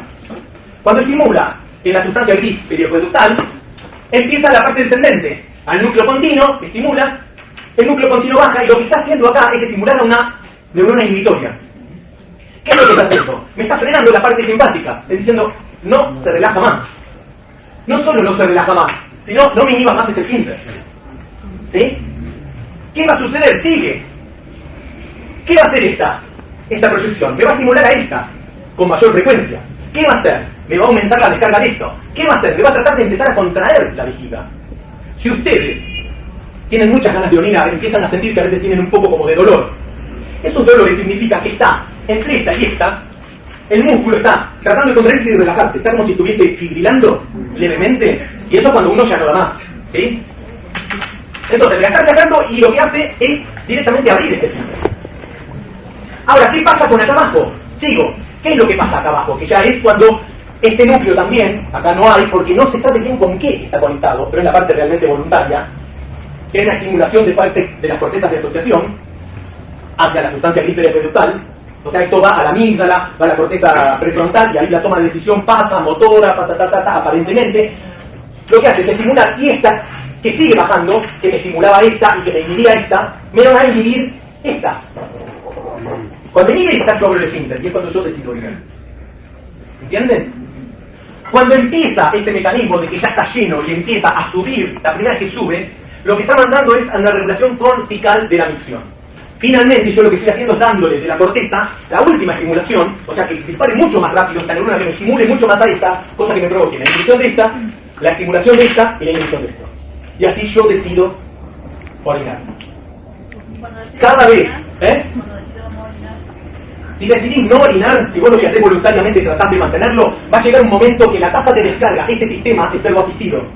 Esta tasa es tan, o sea, se estimula igual. O sea, yo lo que estoy haciendo con la corteza es darle la última estimulación. Que yo, de 45 Hz para dar a 50 Hz. Este sistema, por esta estimulación, y por esta estimulación que se suma ahora, me llega a los 50 Hz. Yo no quiero orinar, voy a orinar. O sea, la vejiga no se va a reventar. ¿Sí? Va a haber una cosa refleja que va a hacer que yo me... Cuando hoy decían de por qué a veces los perros orinan un poco, o una persona se orina, fíjense que cuando hay una situación de estrés, lo más fácil es los animales que hacen un poquitito de orina nomás. Y como el perro está asustado, que yo hago un poquito de orina, pero después va y orina normalmente. Lo que tiene que ver, no se conoce totalmente en detalle, pero tiene que ver con esta parte, que lo que hace es estimular rápidamente, pero enseguida esta inhibición decrece y enseguida sube, y lo que hace es abrir el esfínter rápidamente, la estimulación simpática, pero tiene que ser una estimulación muy fuerte, y lo que hace es largar un pequeño chorro que sería la última porción, esta porción entre los dos esfínteres. Pero si pueden ver, el animal no es que está estresado y se orina todo, es muy raro, salvo que tenga algún tipo de problema o tenga algún tipo de... o no pueda frenar. Otra de las cosas es que cuando uno decide orinar, la estimula toda, abre el esfínter, hay todo un control, que si quieren lo pueden ver en detalle, si no lo vemos en algún momento, en el cual yo tengo 250 mililitros, yo digo, voy a empezar a orinar, ¿sí? Voy voy a empezar a orinar. Y digo, pero no voy a orinar nada más que 30 mililitros. Una vez que se activaron, esto es una retroalimentación que lo que hace es que esto se vaya contrayendo. Cuando se contrae, y lo que tiene que hacer es la vejiga llegar a su estado de vaciamiento. Es un reflejo. Yo no puedo orinar lo que quiero. Cuando orino, lo que tengo, ¿sí? La vejiga tiene como estos mecanorreceptores, por decirlo de alguna forma. Los que son terminales libres. Van aumentando la frecuencia. Están en el músculo más, o sea, están en la parte muscular, que lo que van haciendo es como serían como nosotros, lo que van haciendo es cuando se va estirando el músculo, porque va creciendo, se lo va estimulando. ¿Verdad que se suman nuevos, no es que a medida que se activan se suman nuevos transistores? No, yo tengo la inervación, no es que aumenta la inervación, es que yo tengo una inervación así, el músculo se está tensando acá y me empiezan a disparar estas dos, cuando se tensa más se disparan estas cuatro. Pero eso se van sumando. Van sumando que generan. ¿Cómo? No, y la neurona también aumenta de frecuencia. Las dos cosas. Tiene que ver con el área de la vejiga, cuando es chiquita, va creciendo, va sumando cada vez más terminal y además va aumentando la frecuencia del paro. Las dos cosas. ¿Qué pasa? Lo vemos en sueños, porque está inhibido el sistema. Lo vemos en sueños, haceme acordar, porque así es algo que no está, pero lo van a entender mejor porque vemos el control hipotalámico en el sueño y cómo modula esta parte de la función con respecto a la sustancia que se sí.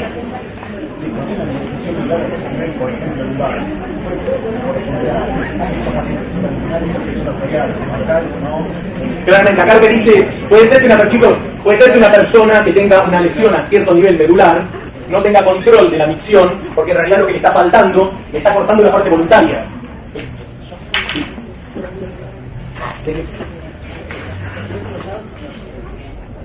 Bueno, listo, y ahora apenas pero en 10 minutos venimos, que así cuando termino te quedas con esto y yo voy y organizo las mesas que distribuyen. Bueno, igual ya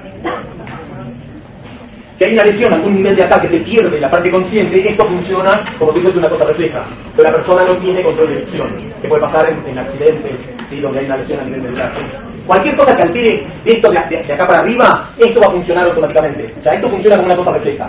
La parte consciente es cuando esta velocidad de disparo, esto está demasiado distendido, la velocidad de disparo aumenta tanto, o sea, hay tantos potenciales de acción acá, hay tantas ráfagas que me estimulan las neuronas de acá arriba, manda a la parte cortical y ahí es donde yo hago consciente. Si algo en ese camino, sustancia periférico-conductual, la parte de la protuberancia, cualquiera de esos, los núcleos continuos, hay un daño, actúa a nivel local. O sea, orinar, o sea, la vejiga no se va a reventar, nunca. Es una cosa refleja. Lo mismo pasa, pero es otro tipo de mecanismo con la defecación. ¿Sí? Si hay lesiones, o sea, vos vas a defecar, no es mientras tengas los movimientos peristálticos, si no tenés problemas a nivel del sistema nervioso entérico, se va a defecar. El otro es la actividad parasimpática. Ya lo vimos, algo del reflejo pupilar, ¿sí? Que lo van a ver en el taller. Vías que controlan las respuestas autonómicas. Lo que prefiero es... No, quedan 10. Bueno, ¿cómo hay, lo que les decía antes, cómo hay modulación de las vías a nivel, ¿sí? Del corazón o del intestino, y cómo hay controles, o sea, hay centros que reciben información de cómo está el corazón, ¿sí? Que pasa por diferentes centros hasta que yo puedo tener una idea relativamente consciente de si tengo taquicardia o no, ¿sí? Si estoy acelerado o no, pero también es cómo se controla automáticamente también por respecto a diferentes centros, cómo controlan a nivel simpático o parasimpático la función cardíaca. Por ejemplo, la amígdala, que lo vamos a ver después, que tiene que ver una estructura que está involucrada con las emociones y con el miedo, es una estructura que su simple estimulación puede provocar la activación de los núcleos hipotalámicos y el tono vagal y todo como para producir taquicardia. ¿Sí? No significa que yo puedo aumentar la tasa cardíaca voluntariamente. Hay algunos yogis hindúes que dicen que pueden, ¿sí? Mucho también cuando vean cardiorrespiratorio tiene que ver con esas personas pueden modular la respiración y toda la respiración también tiene una relación directa con la tasa cardíaca. Estos son las distribuciones, esto para que lo vean cuando les mando cómo es la distribución de la información sensorial y visceral, cuáles núcleos están involucrados, nada más, y cómo hay una respuesta hormonal y comportamental, y los núcleos, cómo la amígdala y otras cortezas mediales pueden modular esas funciones. ¿No es? Prefiero que vayamos, esto es nada más que cómo se controla la presión arterial, o sea, si hay un aumento de la presión arterial, se detectan los senos carotídeos, los vagoreceptores, son receptores que, como aumenta la presión arterial, cambia la resistencia de las paredes y lo que hace es mandar información a la parte del bulbo, principalmente, por ejemplo, en el caso de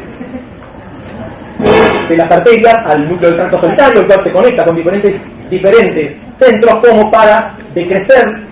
Primero decrece la tasa cardíaca, el ritmo cardíaco, y también por los ganglios simpáticos lo que hace es decrecer la resistencia periférica. Si ven cómo funciona, es relativamente simple, prefiero por ahí darles un poquitito más de hipotálamo, que tiene que ver con el control homeostático, que es el sistema nervioso, autónomo, el sistema endocrino, y también tenemos los mecanismos comportamentales. O sea, ¿cuál es la respuesta? Yo si hace calor puedo ir a la sombra, si hace frío me puedo abrigar. Todo eso no es una respuesta fisiológica, es una respuesta comportamental. Pero me va a alterar el sistema endocrino, el sistema nervioso autónomo. El principal órgano coordinador de estos sistemas es el hipotálamo.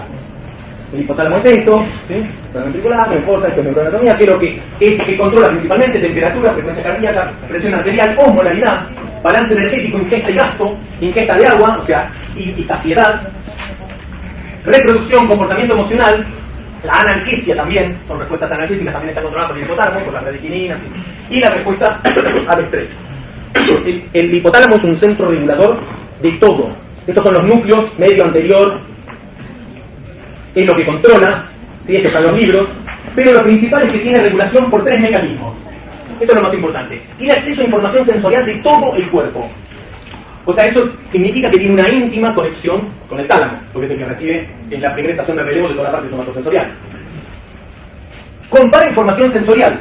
Lo que hace es establecer comparaciones, lo que sería el nivel homeostático con respecto a lo que me está cambiando. Está subiendo, está bajando. Cuando detecta un cambio en los parámetros normales, lo corrige automáticamente por una vía autonómica, que es lo que vimos hasta ahora, endocrina, que también puede aumentar la temperatura, bueno, que aumenta la TH, varios, o sea, todas respuestas conjuntas, o comportamentales. Puedo desvestirme, puedo abrigarme, puedo hacerme. El hipotálamo recibe aferencias sensoriales viscerales por el núcleo del tracto solitario, retinianas, eso lo vamos a ver en sueño, o sea, la retina está conectada directamente con el hipotálamo, y olfatorias. Coordina esta información a través de los núcleos y las vías referentes hacia los núcleos autonómicos del tronco encefálico y la médula espinal, a través de la liberación de factores liberadores o inhibidores de la liberación de hormonas hipoficiarias, o sea que es la parte hormonal. Por último, a través de conexiones motoras para regular el comportamiento, apetito, sed, termorregulación y todas las acciones comportamentales. O sea, es el centro que mantiene la homeostasis. Esto de la retina, que es el próximo. Pero acá lo importante es esto, que es lo que se llama el set point, que tenemos una señal de referencia, si tomamos el sistema de cómo funciona el hipotálamo, y tenemos estímulos externos. Esta señal de referencia es lo que mantiene, es como si fuese el termostato. Yo el termostato de mi casa lo pongo en 25 grados. Cuando la temperatura llega a 25 grados me apaga la estufa. Cuando baja se prende de vuelta. ¿Sí? O sea, es un detector de diferencia. Produce una señal de error, que puede ser positiva o negativa. Puede ser que haya aumentado o que haya disminuido. La presión sanguínea me puede aumentar o me puede disminuir. Yo me estreso o soy hipertenso y me sube la presión. Yo me corto y me baja la presión, porque me baja la bolemia. ¿Sí? Controladores, autónomo, endócrino y conductas. Esto va a provocar una variable controlada. O sea, yo controlo principalmente las conductas, pero el organismo va controlando. ¿Qué es lo que hace? Esta información manda una retroalimentación a la señal de referencia y le está avisando cuando se llega al valor normal. Cuando se recuperó el valor normal, listo, se corta y listo. Que sería lo del termostato de la estufa. Llega a 25, corto, chao. ¿Sí? Entonces, un proceso homeostático puede analizarse como un sistema para regular una variable controlada a través de mecanismos de retroalimentación. Termostato. Vamos a ver. Esto es importante que vean cómo es la temperatura ambiente, cómo puede variar, cómo varía la respuesta. Como ven, varía lentamente, ¿sí? Aumentando o disminuyendo, pero la respuesta autotalámica, lo que hace esta variable, esta pequeña variable que va cambiando, en el hipotálamo lo detecta como si fuera algo cuadrado. O sea, es como un termostato. El termostato de la estufa, cuando cambia a 1 grado, se prende. ¿Sí? El hipotálamo también, cuando cambia la temperatura, se activa. ¿Se entiende? ¿Esto cómo se activa? Se activa rápidamente, pero el sistema es fisiológico. Quiere decir que la adaptación a la temperatura va a ir siendo lentamente. ¿Por qué? Que tiene que empezar a liberar glucosa, a consumir más ATP, a generar aumento de pH, todo lo que lleva. Eso hace que vaya lentamente generando la temperatura. Cuando decrece, pasa exactamente lo mismo. O sea, ¿se acuerdan la estimulación? Como cuando yo hacía en un cable, hacía una estimulación cuadrada, le mandaba corriente y la respuesta era, ¿sí?, el 36% del 63%, la caída. Es exactamente igual. Los procesos biológicos no son a todo o nada. Pero los detectores, por suerte, sí. Porque si los detectores fueran lentamente, si detectaran lentamente los cambios, la respuesta sería mucho más, tardaría mucho más. ¿Se entiende eso? Yo voy detectando lentamente que me aumenta la presión. Cuando ya se volvió, cuando realmente estoy sabiendo, o sea, detecta mi sistema de receptores o mi hipotálamo que cambió la presión, ya está, ya estoy en hipertensión y se me puede reventar una arteria. Entonces es importante que el hipotálamo, estos sensores funcionan como los que diseñamos nosotros los humanos, que cambian, detectan el cambio y ya se activan. ¿Sí? ¿Se entendió eso? ¿Qué es lo que hago? Esto mírenlo porque es relativamente fácil, cuando tengo calor o cuando tengo frío, qué es lo que me va, qué sistema, o sea, el parasimpático, el simpático que va a hacer, principalmente cuando hay frío, qué va a pasar, los músculos, los piroelectores, todo lo de acetilcolina, lo hacen en el práctico ahora acá, bueno, sistema regulador de la temperatura, qué es lo que hace, efectores, glándulas sudoríparas, los músculos lisos de las arteriolas, músculo esquelético, glándulas endócrinas, la pérdida del calor. Acá yo esto se lo mando porque es el hipotálamo y la hipertermia, y después está la hipotermia, que es lo que hace. Esto es exactamente lo mismo, ven cómo detecta rápidamente, el valor de referencia lo detecta rápidamente el organismo, pero las respuestas son escalofrío, vasoconstricción, piroerección, secreción adrenal, irritar, para poder aumentar, ¿sí?, la temperatura, para poder aumentar. O sea, esto se hace lentamente, pero el hipotálamo lo detectó rápidamente. Y cuando baja también, baja de golpe, pero las funciones fisiológicas, vasodilatación, sudoración, esto es fisiológico, porque está hecho en Estados Unidos esto, es un gráfico de Estados Unidos. Detección de frío, detección de calor, que es lo que pasa, esta es la parte de endocrino. Temperaturas ambientales en el censo y en descenso, que es lo que pasa, léanlo. Y esto es la reacción tamaño-superficie. Un animal grande pierde menos calor que un animal pequeño en el mismo tiempo, ya que tiene expuesta una menor cantidad de superficie en relación a su masa total que la que tiene un organismo pequeño. ¿Se entiende? Eso.